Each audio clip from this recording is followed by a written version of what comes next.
Welcome back to our second part of our how-to series this week. Now I'm going to show you how to set your own door code different from the factory code that comes with your vehicle. So every Ford vehicle comes with one of these. Here at Chastang, we put it with the extra key so you always know where it is. It is a 5-digit code. This is your master code. It will always work with your vehicle even after you set it. But a lot of people like to set their own, give it a little bit of personal touch. So if you come over here to the dash, it's pretty simple. You hit settings, and then the first page will pop up, you scroll over, then there is vehicle, and then right at the very top it says door keypad code. So you hit the door keypad code, and then it's gonna ask for the factory 5 digits. Like I said, you always need this, so it's super important.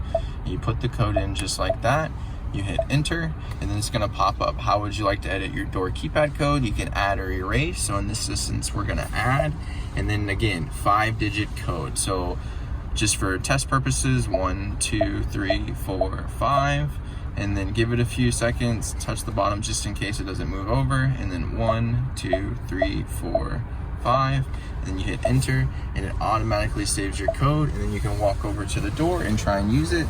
And just like that, I'm going to show you how to take it out as well, since we just added it. So you put your code back in, just like that, your factory, and then you're going to hit erase, and you're gonna hit yes, and it's gonna clear out all the door keypad codes. So just like that, pretty simple thing, making a little personal touch on your own door keypad code, make it easier for you to remember. But yeah, make sure you hit that like and subscribe button. Tune in next week to our next how-to series videos.